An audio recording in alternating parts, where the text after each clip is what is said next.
इस मूवी के स्टार्ट में हम एक बहुत beautiful girl red riding hood को देखते हैं। रेड राइडिंग हुड एक बहुत ही खूबसूरत रेड कलर का कोट पहने हुए थी जो उसे उसकी दादी ने गिफ्ट किया था। ये कोट रेड राइडिंग हुड को इस कदर पसंद था कि उसने फिर कभी उतारा ही नहीं और इसी रेड कोट की वजह से ही इसका नाम लिटिल रेड राइडिंग हुड पड़ गया। ऐसे ही वक्त गुजरते गया और रेड राइडिंग हुड बड़ी हो गई, मगर फिर भी वो ये रेड कोट हमेशा से पहने रखती थी। एक दिन वो जंगल से गुजर रही थी। जंगल से गुजरते हुए रेड राइडिंग हुड की मुलाकात एक विच से होती है। रेड राइडिंग हुड उस विच को इग्नोर करते हुए आगे चली जाती है, जिस पर विच बहुत ही ज्यादा गुस्से में आ जाती है। विच रेड राइडिंग हुड को रोकती है और उसे कहती है कि मुझसे दुश्मनी मोल लेना अच्छी बात नहीं। विच की बातें सुनते ही रेड राइडिंग हुड तेजी से दौड़ने लगती है, मगर उसके जूते टूट जाते हैं और वो हिचकिचाने लगती है। ये देखकर विच उसे कहती है कि मैं जादू से तुम्हारे जूते बदलकर न्यू बना देती हूँ। और जैसे ही वो उसमें जादू करती है, ये जूते और ज्यादा गंदे और खराब हो जाते हैं। अब गंदे जूतों को देखकर रेड राइडिंग हुड को बहुत बुरा लगता है। वो अपने जूते नदी पर ले जाकर धोने लगती है और विच को बातें सुनाने लगती है। वो जूते धोते हुए और विच को बातें ही सुना रही थी कि उसके जूते नदी में बह जाते हैं। अब जूते बह जाने की वजह से रेड राइडिंग हुड को बहुत सी परेशानियों का सामना था कि वो नंगे पांव जंगल में चल रही थी, जिससे उसके पांव जख्मी हो रहे थे। जैसे ही रेड राइडिंग हुड कुछ आगे बढ़ती है तो वो एक लड़की को देखती है जिसने रेड राइडिंग हुड के शूज पहन रखे थे। वो उससे अपने शूज वापस मांगती है। वो लड़की बड़े आराम से उसे अपने शूज वापस कर देती है। उससे बातें करने के बाद रेड राइडिंग हुड को पता चलता है कि ये लड़की सिंड्रेला है। सिंड्रेला उसे बताती है कि वो जंगल में अपने कबूतर को दफनाने आई है। रेड राइडिंग हुड के पास एक ताकत थी जिससे वो दूसरों के अंदर की बातें जान लिया करती थी। इस ताकत की वजह से रेड राइडिंग हुड को सिंड्रेला की तमाम परेशानियों का पता चल जाता है कि किस तरह उसकी सौतेली माँ और बहनें उसे जलील करती हैं और उसकी जिंदगी अजाब बना रखी है। सिंड्रेला की सौतेली माँ उसके लिए कपड़े तक नहीं खरीदती और उसे अपनी बहनों के पुराने कपड़े पहनने पड़ते हैं, उनका बचा हुआ खाना खाना पड़ता है। वो सिंड्रेला से बहुत नफरत करते हैं और इसी नफरत की वजह से उन्होंने इसका नाम सिंड्रेला रखा हुआ था, क्योंकि सिंड्रेला का मतलब था राख से भरी हुई। रेड राइडिंग हुड परेशान थी कि वो ये सब जुल्म क्यों बर्दाश्त कर रही है। अब सिंड्रेला रेड राइडिंग हुड के पास रोने लगती है। सिंड्रेला रेड राइडिंग हुड को बताती है कि वो जिस जगह पे रहती है वहाँ खूबसूरती से बढ़कर कुछ भी नहीं है, क्योंकि वो बहुत ज्यादा खूबसूरत नहीं दिखती, इसलिए सब उसके साथ बुरा सलूक करते हैं। सिंड्रेला की सौतेली माँ और उसकी बहनें उसके साथ बहुत बुरा सलूक करती हैं और महल के जश्न में उसे साथ ले जाने के लिए भी तैयार नहीं है। हाँ, प्रिंसेस ने अपने लिए एक वाइफ सिलेक्ट करनी है। सिंड्रेला की सौतेली माँ इस बात से डरती है कि कहीं सिंड्रेला के लक की वजह से प्रिंसेस उसे सिलेक्ट करके उसकी दूसरी बहनों को रिजेक्ट ना कर दे। फिर हम देखते हैं कि सिंड्रेला अपनी सौतेली माँ और बहनों को खाना देती है। नाश्ता करते हुए वहाँ सिंड्रेला का कबूतर भी आ जाता है। सिंड्रेला की बहन मार्गरेट उठकर उसके कबूतर को उसकी आंखों के सामने मार देती है। रेड राइडिंग हुड सिंड्रेला की बातें सुनकर हैरान थी कि वो एक ऐसे इंसान से शादी करने जा रही है जिसे उसने देखा तक नहीं। अब सिंड्रेला रेड राइडिंग हुड को समझाती है कि वो जिस इंसान से मैं शादी करना चाहती हूँ वो प्रिंस है और वो सब कुछ बदल सकता है, क्योंकि वो सीरत पर को अहमियत देता है और सूरत पर यकीन नहीं रखता। सिंड्रेला के मुंह से प्रिंस की इतनी तारीफें सुनने के बाद रेड राइडिंग हुड फैसला करती है कि वो खुद सिंड्रेला को उस पार्टी में लेकर जाए। सिंड्रेला रेड राइडिंग हुड को बताती है कि इतने गंदे कपड़ों के साथ कौन मुझे महल में दाखिल होने देगा, और यहाँ तक कि मार्गरेट ने मेरे जूते तक फेंक दिए हैं। रेड राइडिंग हुड सिंड्रेला के पाँव की तरफ देखती है। सिंड्रेला के पाँव बहुत ज्यादा जख्मी होते हैं और रेड राइडिंग हुड के पूछने पर सिंड्रेला बताती है कि वो जंगल में रेस्पिरेज लेने गई थी, जिसकी वजह से उसके पाँव जख्मी हो चुके हैं। अभी सिंड्रेला और रेड राइडिंग हुड बातें कर रहे होते हैं और वहीं पर विच आ जाती है। विच उसे कहती है कि मैं इस सब कामों में माहिर हूँ और अभी मैं इसे मेकओवर दे देती हूँ। अब विच जल्दी से अपने जादू की छड़ी घुमाती है और एक आम सी सिंड्रेला को एक खूबसूरत परी में तब्दील कर देती है। सिंड्रेला को इतने खूबसूरत हुलिया में देखकर रेड राइडिंग हुड भी अपना हुलिया चेंज करने की रिक्वेस्ट करती है। अब विच जल्दी से जादू की छड़ी घुमाते हुए रेड राइडिंग हुड का ड्रेस भी चेंज कर देती है, मगर अपने जादू की कमजोरी की वजह से उनके जूते चेंज नहीं कर पाती। अब रेड राइडिंग हुड इतने गंदे जूतों के साथ और सिंड्रेला बगैर जूतों के महल में दाखिल नहीं हो सकते थे, इसलिए वो परेशान थे। अभी वो कुछ सोच ही रहे होते हैं कि विच की भांजी वहाँ पर आ जाती है। विच की भांजी उन्हें बताती है कि मैंने अभी अभी ग्लास शूज बनाने सीखे हैं और मैं इनसे ज्यादा अच्छा जादू कर सकती हूँ। अब उस विच की भांजी अपने जादू से उन दोनों को बहुत खूबसूरत ग्लास शूज दिला देती है। अब इन शूज की एक खासियत थी कि ये उसी को पूरे आएंगे जो इसने जादू का टाइम खत्म होने से पहले पहने होंगे। अब सिंड्रेला और रेड राइडिंग हुड बहुत खुश होते हैं और वो दोनों मिलकर पार्टी के लिए निकल जाते हैं।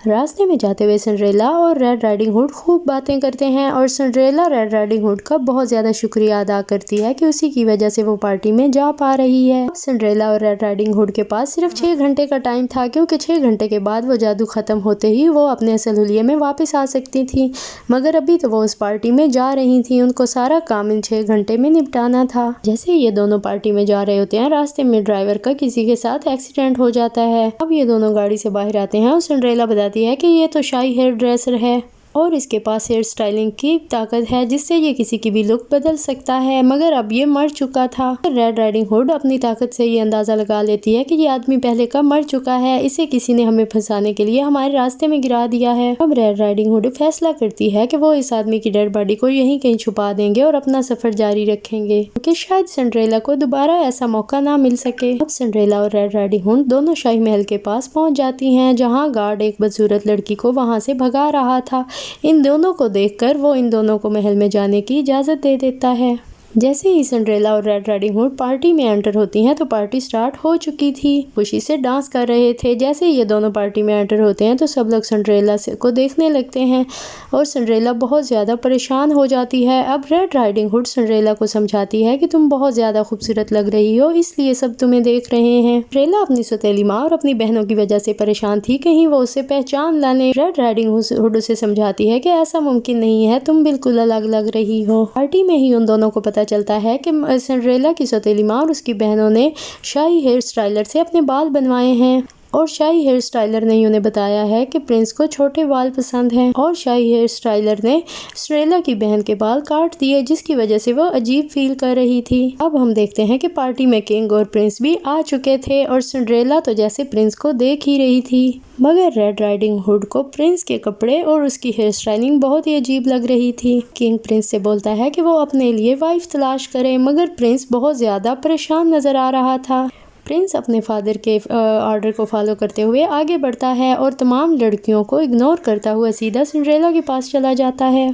अब सब लड़कियां देखती ही रह जाती हैं और जेलिस हो रही होती हैं, जबकि प्रिंस और सिंड्रेला मिलकर डांस करने लगते हैं। सब लोग पार्टी में डांस करने लगते हैं और डांस में बिजी होते हैं। तभी एक गार्ड भाग कर आता है और प्रिंस को बताता है कि हमारे शाही हेयर स्टाइलर का कत्ल हो चुका है और उसकी लाश हमें जंगल से मिली है। ये सुनकर किंग पार्टी को वहीं रोक देता है और किसी को भी पार्टी से वापस जाने की परमिशन नहीं देता, कि शाही हेयर स्टाइलर की डेथ किसी एक्सीडेंट की वजह से हुई है और वो शाही हेयर स्टाइलर जिस कैरेज से भी टकराया वो महल की तरफ ही आ रही थी। लिहाजा किंग कहता है कि कातिल इसी पार्टी में मौजूद है। किंग कहते हैं कि सबके कैरेज चेक करो, जिसके कैरेज पे खून के निशान मिले वही मुजरिम होगा। सब गेस्ट को पार्टी में रोककर वो सबको गेस्ट की कैरेज चेक करने भेज देते हैं। सिंड्रेला ये सब सुनकर बहुत ज़्यादा घबरा जाती है और फौरन से वो रेड राइडिंग हुड के पास पहुंचती है। रेड राइडिंग हुड उसे तसल्ली देते हुए कहती हैं कि मैंने पहले ही गार्ड से अपने कैरेज से खून साफ करने का बोल दिया था, तुम रिलैक्स रहो। फिर हम देखते हैं कि गार्ड जल्दी से किंग के पास आता है और किंग को आकर बताता है कि हमें शाही हेयर स्टाइलर के पास से चीज भी मिली है,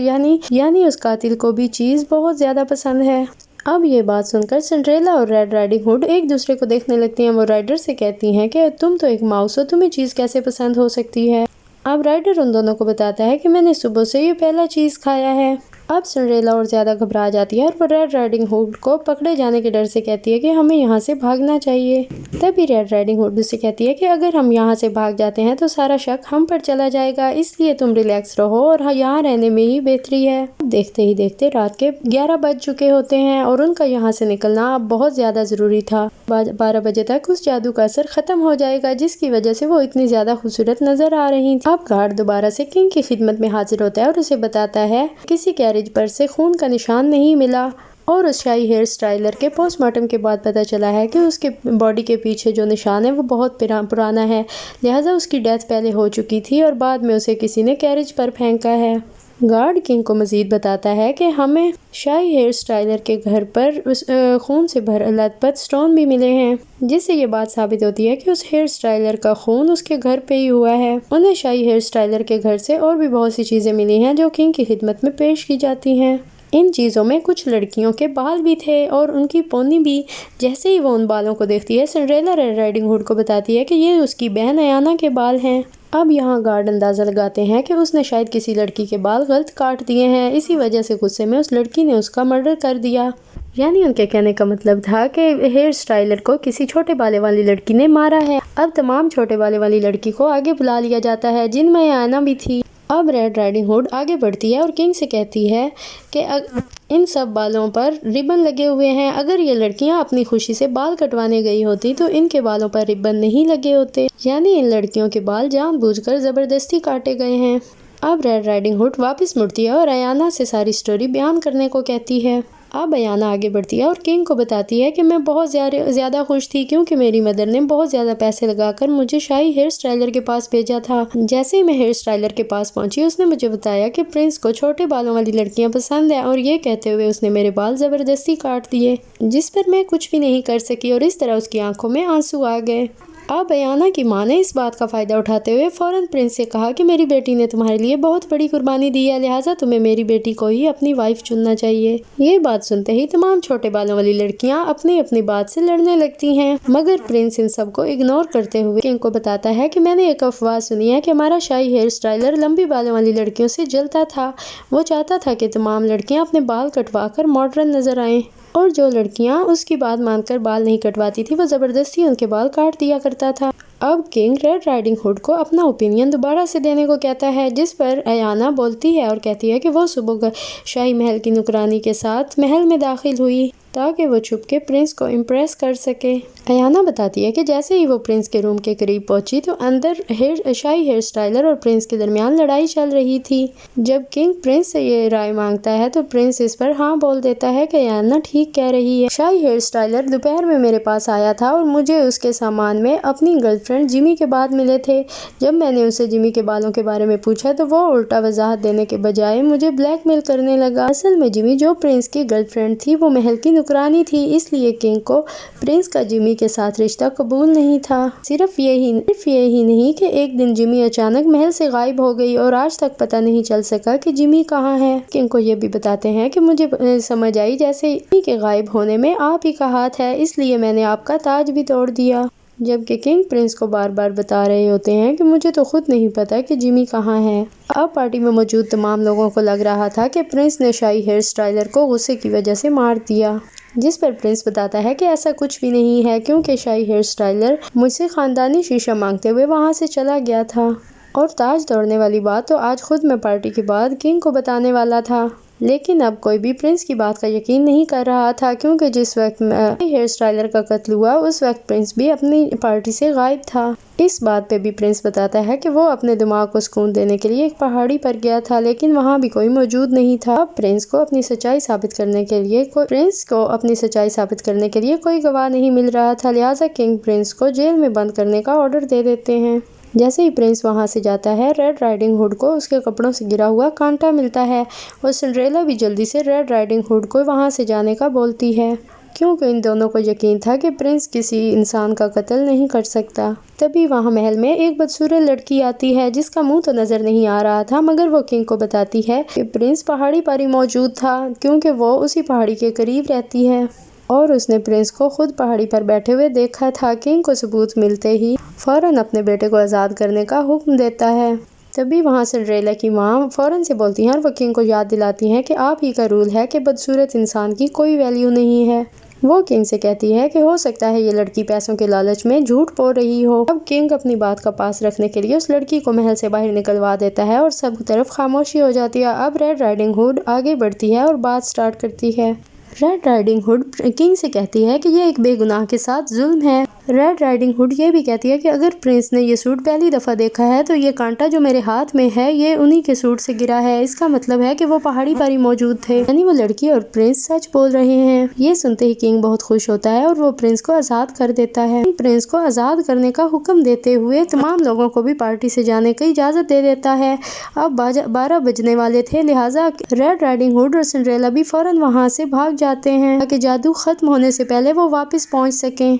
अब प्रिंस सिंड्रेला के पीछे जाने की कोशिश करता है, मगर सिंड्रेला की सौतेली माँ और उसकी बहनें प्रिंस को रोक लेती हैं। अब सिंड्रेला तो वहाँ तेज़ी से निकल जाती है, मगर उसका एक शूज़ महल के अंदर ही रह जाता है जो प्रिंस उठा लेता है। जैसे ही सिंड्रेला और रेड राइडिंग हुड महल से बाहर आती हैं तो जादू का असर खत्म होते ही वो अपने अगले हुलिये में वापस आ जाती हैं। अब वो दोनों मिलकर सिंड्रेला के घर पहुंचती हैं।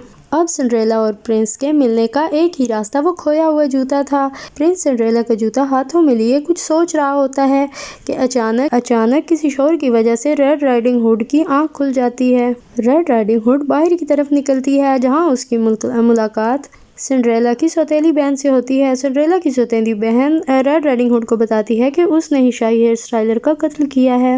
रेड राइडिंग हुड उससे पूछती है कि तुमने ऐसा क्यों किया, जिस पर सिंड्रेला की बहन उसे बताती है कि मुझे शाही हेयर स्टाइलर की तरफ से लेटर आया था कि वो मेरे बालों पर हेयर स्टाइलिंग करना चाहता है, खूबसूरत बनाना चाहता है।